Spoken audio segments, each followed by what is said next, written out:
energia de algumas concessionárias do grupo. Tá, os alunos Edith, a Letícia Rodolfo, para quem não conhece, né? Assim a gente vai começar com o conceito de concessão, por assim dizer. Podemos dizer que a concessão é uma maneira... desculpa, gente. Vamos falar um pouco da introdução, concessão e distribuição de energia elétrica, as concessões paulistas, a motivação justificativa, a implementação do modelo Tarot, a discussão dos resultados e considerações finais. Bom. Tá, a gente pode dizer então que a concessão é uma maneira de descentralização dos serviços públicos. E de acordo com o decreto, com a lei 89/87 de 1995, que é conhecida como a lei das concessões, a concessão de serviços públicos seria a delegação pelo poder concedente, no nosso caso, poder concedente do Ministério de Minas e Energia, da prestação de serviços públicos através de licitações. De maneira prática, a concessionária seria a transformação de uma empresa estatal em uma empresa privada. Assim, tendo em vista a quantidade de concessionárias que se encontram com os contratos vencidos, a gente vai entrar em detalhe com relação ao decreto 8461 de 2015.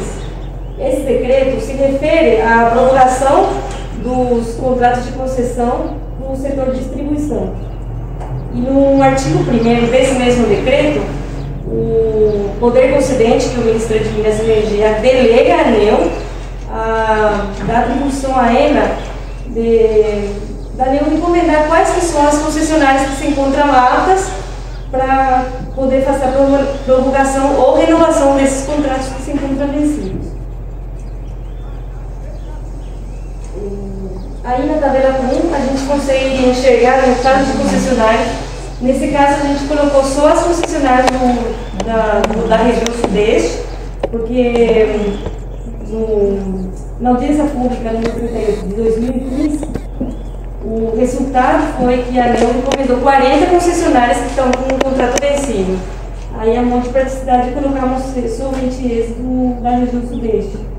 Aí a gente pôde visualizar a data de vencimento estão vencida desde 7 de julho de 2015.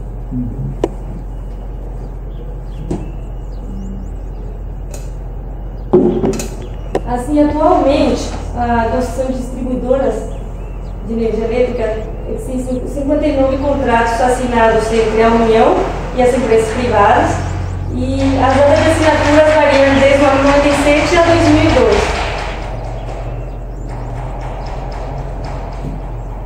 Assim, resolvemos então analisar as concessões paulistas, devido às características que ela possui. Aí a gente visualiza o mapa do estado de São Paulo. Em São Paulo, a Arcesp é a agência reguladora de saneamento e energia do estado de São Paulo. E a ANEEL delega a ela o poder de fiscalização sobre as distribuidoras do estado. Aí podemos observar que o estado possui 14 concessionárias de energia, das quais 7 são do grupo CPF Energia.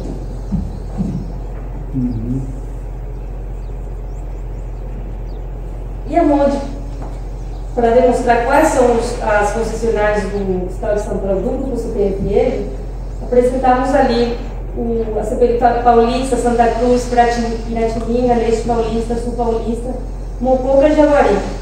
Aí a gente tem os dados dos municípios nos quais elas atuam, a quantidade de municípios que elas atendem e o total de consumidores por cada empresa. Aí a gente, para não fazer uma coisa real, a gente retirou as empresas de maior porte do grupo, que são a Paulista e a Piratininga. Uma tem 4 milhões de consumidores e a outra 1,5 milhão. Aí seria desleal ficar comparando esse de grande porte com as de pequeno porte. E assim, como motivação, a gente tem o que foi estabelecido no decreto 3461, que dá atribuição à ANEEL da possibilidade de reagrupamento de contratos de concessão.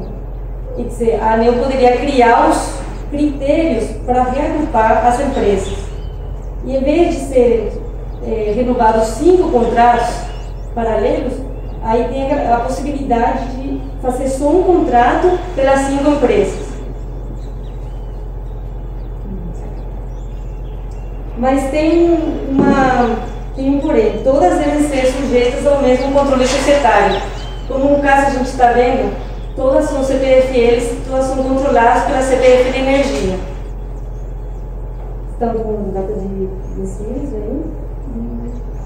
E, inclusive, nesse decreto fala que, além de unificar esses contratos, poderá ser unificada uma tarifa única para essa nova área de concessão.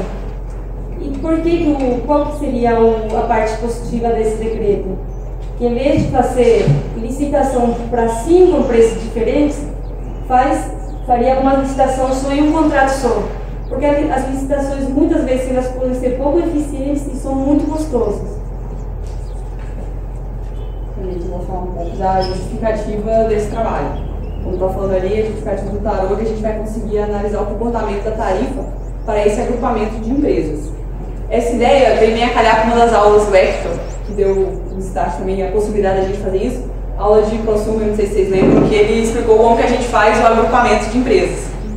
Então a gente utilizou dessa metodologia para fazer o agrupamento. A gente utilizou esse fluxograma mesmo. Nosso foi bem simples porque a maioria dos dados a gente não precisou calcular. A gente já tinha pronto. A gente achou da CPFL. No nosso estudo de caso, a gente vai fazer 2 cenários de agrupamento. O primeiro cenário de agrupamento é bem simples. Simplesmente fez agrupamento e como se a gente fosse colocar essa empresa para funcionar, sei lá, esse ano. Vamos juntar, se são uma só, vamos fazer. O nível vai ser diferente de 0 porque a gente tomou uma providência e só juntou. Cenário 2, com nível igual a 0. No cenário 1, a gente tem uma tarifa a partir da receita e da energia. E a gente vai ter uma tarifa para esse grupo, como se fosse funcionar agora. E para um cenário, por exemplo, sei lá, de revisão tarifária com IVA 0, a gente vai ter uma outra tarifa. Só que a gente vai ter que fazer uma coisa que eu trabalhei de cima para baixo, que a gente tem o IVA 0, qual tarifa ótima a gente vai conseguir com esse IVA 0, para calcular a utilidade e rodar o programa de baixo para cima. Que é a obtenção dos dados. Como eu disse, a maioria dos dados a gente conseguiu dessa demonstração de resultados do grupo CPFL Energia. A receita ali, como vocês podem ver, alguns dados vêm discriminados por distribuidora. Por exemplo, a receita, a energia e os gastos. Esses gastos são gastos com compra de energia e com custo operacional. O investimento, o grupo CPFL Energia, ele só discrimina em grandes grupos, por exemplo, para todas as distribuidoras ou para a parte de geração. Então a gente teve que fazer uma análise ponderada do gasto baseada nos investimentos baseada nos gastos. A gente partiu do pressuposto que quem gasta mais precisa de mais investimento. O imposto é o de 0,34, que é utilizado no Brasil para a pessoa jurídica. A remuneração do investimento, a gente utilizou eu esqueci o custo médio ponderado de capital. A gente utilizou 8,09%, eu acho. Com esses valores médios, a última parte aqui é do agrupamento. Então, com esses valores, utilizando a metodologia que a gente tem em aula, a gente conseguiu achar uma tarifa média para esse novo grupo, a tarifa equivalente dessa nova empresa junta, né? Quando a gente fez essa tabela, a gente fez tudo no Excel. Então, a partir dessa tabela, a gente conseguiu gerar um programa, que é essa tela aqui, que calcula para a gente todos os dados, dá a utilidade, dá o valor econômico do consumidor, receita, os gastos, o EBIT, a remuneração e o IVA. A gente está vendo que o IVA não é 0, essa empresa não seria 0, e um valor agregado de 9 milhões para a sociedade não, para os consumidores. Já para o IVA igual a 0, a gente tem uma tarifa de 216, bem menor que a tarifa média. A tarifa média lá era 342, então a gente teve uma redução bem grande na tarifa. E acaba, como uma tarifa diretamente proporcional e relacionada com o ECO, acabou diminuindo numericamente o valor de ECO, mas não quer dizer que diminuiu o benefício em si. Bom, e passando para a análise dos resultados, né, dentro das tabelinhas apresentadas, dentro do Excel que a gente calculou, a gente buscou, nesse cenário 1, né, trazer as tarifas por empresa, com ela rodando com as condições que estavam dentro dos parâmetros do ano 2014. Então a gente consegue, por essa curva azul, ter todas as informações dos valores de tarifa. Aqui está um pouquinho deturpado, eu não consigo ver os valores para poder falar para vocês, mas aqui está na ordem de 250, aqui na ordem de quase 400. E essa aqui seria a tarifa, então essa aqui é a tarifa média atual, lembrando, né, que como a gente está calculando, a gente está trabalhando com a tarifa média da distribuidora para tentar ter uma ideia do nível tarifário necessário para poder manter a estabilidade daquele negócio. Então essas seriam as tarifas que eventualmente estariam rodando hoje, e essa aqui seria a tarifa de agrupamento dessas concessões. Então esse seria o primeiro produto desse trabalho. Uma segunda parte da análise, a gente está fazendo uma curva de acompanhamento por distribuidora, né, de qual seria a tarifa atual na curva azul, né, e a tarifa com a otimização do IVA igual a zero. Um pouquinho mais para frente eu vou tentar dar a ideia desse delta aqui. Pode passar? Esse aqui seria o resultado, o alvo, um gráfico de alvo do primeiro cenário, né? Então eu tenho todas as tarifas das minhas empresas girando nesse sentido, né? Então aqui eu tenho empresas que vão ter que aumentar a sua tarifa, empresas que vão...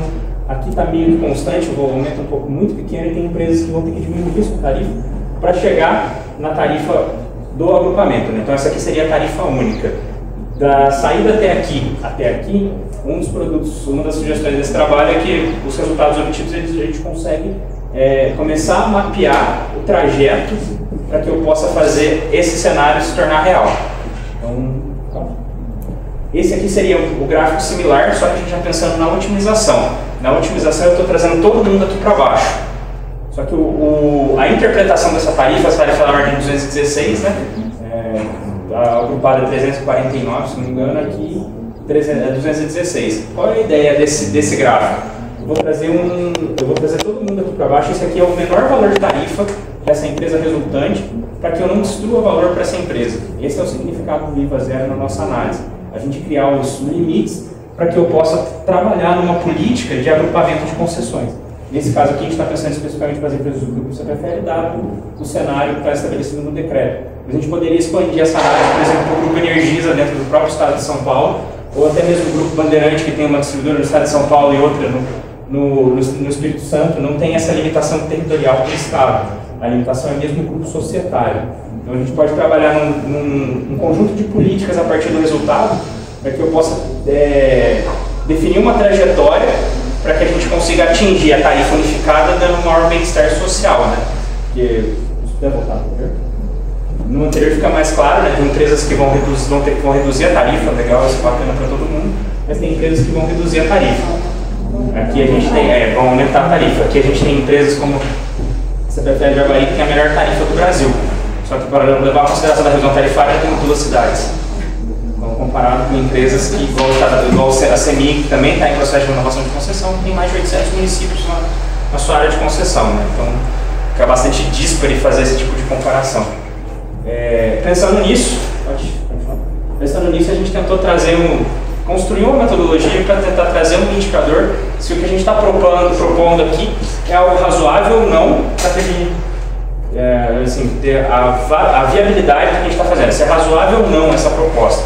Então o que a gente fez aqui? A gente tem um padrão do cenário 1 e cenário 2, eu tenho a tarifa atual, eu tenho a tarifa de agrupamento simples, né? Tem a tarifa de agrupamento otimizado, lembrando que esse aqui, meu intervalo de trabalho seria entre esses 2 valores. A gente pegou o número de consumidores de cada uma. O primeiro indicador que a gente tentou criar seria qual seria a variação de tarifa, né? Então, simplesmente esse número aqui representa o percentual de redução ou aumento, né, da tarifa que eu rodo hoje para a tarifa da empresa agrupada otimizando a tarifa. O segundo momento seria uma ideia, né, da variação média desse percentual, porque aqui eu vou ter, por exemplo, Santa Cruz diminuindo 21%, São Paulista aumentando quase 40%. Isso é bom ou ruim? Eu tenho os 2 mundos para poder avaliar. Então, com esse parâmetro aqui, a gente tenta trazer um efeito médio. Esse efeito médio da redução da tarifa está em ordem de 10% de aumento da tarifa. Então é ruim fazer o agrupamento? Não, eu estou trabalhando com empresas que têm perfil completamente diferente. Eu comentei antes, a CPFL de Jaguari tem 2 municípios. Em termos de número de consumidores, a gente tem uma CPFL Santa Cruz, que é onde eu tenho a maior redução, com uma quantidade de consumidores quase 4 vezes maior do que a segunda maior, vamos dizer assim. Então a gente tentou fazer uma metodologia para proporcionalizar esse aumento por consumidor. Então esse aumento por consumidor proporcionalizado, eu estaria na ordem de 1% da evolução da tarifa. A ideia aqui é tentar trazer uma sinalização de que a unificação da concessão pode trazer um benefício social para uma maior quantidade de consumidores com um índice razoável de aumento de tarifa, assim, ponderado por consumidor. É algo que a gente trouxe para crítica mesmo, isso aqui foi desenvolvido para tentar amadurecer esse indicador para poder refletir essa possibilidade de agrupamento de concessões. Como as meninas já tinham comentado, quando eu faço o cálculo de baixo para cima, eu vou chegar a uma nova receita. Essa nova receita eu vou calcular novamente os meus parâmetros de A, B e a tarifa, né, o custo unitário. O custo unitário, quando a gente, junto com a ajuda do Hector, a gente fez algumas equações matemáticas para poder conseguir implementar isso no Excel de forma simples. E como a gente está trabalhando com elasticidade fixa do consumidor, então eu acabo tendo um sinal meio equivocado para a avidez e saciedade, que ela vai ser proporcional à tarifa. Então o ECA, com o IVA, eu já estou atribuindo zero, então automaticamente eu estou reduzindo o valor do EVA lá, né, do benefício social. E o ECA, eu estou forçando essa redução por conta da proporcionalidade da tarifa, a minha busca aqui é reduzir tarifa. Então eu perco um pouco da sensibilidade do se é bom ou ruim, analisando somente ECA, IVA e EUA, né? Então a gente tentou trazer aqui uma outra forma de analisar o problema. Então, para concluir, sem mais delongas, né, o nosso trabalho a gente conseguiu, com o modelo TALU aqui, analisar um comportamento tarifário médio no cenário de agrupamento das concessões, né? A gente conseguiu ver que pelo cenário de otimização com o IVA igual a zero, né? Foi possível conhecer a tarifa média mínima, que garante um nível tarifário que não compromete a estabilidade econômica e financeira da empresa resultante. Eu tenho um intervalo de trabalho entre R$ 342,90 megawatt-hora até R$ 216,40 megawatt-hora para trabalhar o futuro dessa empresa, né? Então, os resultados obtidos podem auxiliar na definição da trajetória para a evolução dessa tarifa média, né, de forma a maximizar o bem-estar social, para que o impacto não seja muito grande no caixa da distribuidora, nem que o aumento tarifário seja algo muito pesado para o consumidor, né? E por fim, né, com o agrupamento das concessões, a gente espera-se, né, a otimização dos investimentos e redução dos custos operacionais. Então esse valor limite aqui ele ainda pode ser um pouco mais baixo. Só que esse valor aqui ser um pouco mais baixo não significa que a gente vai trabalhar sempre na redução da tarifa, mas significa que eu posso trabalhar mais próximo do limite inferior do que do limite superior. Então, basicamente é isso.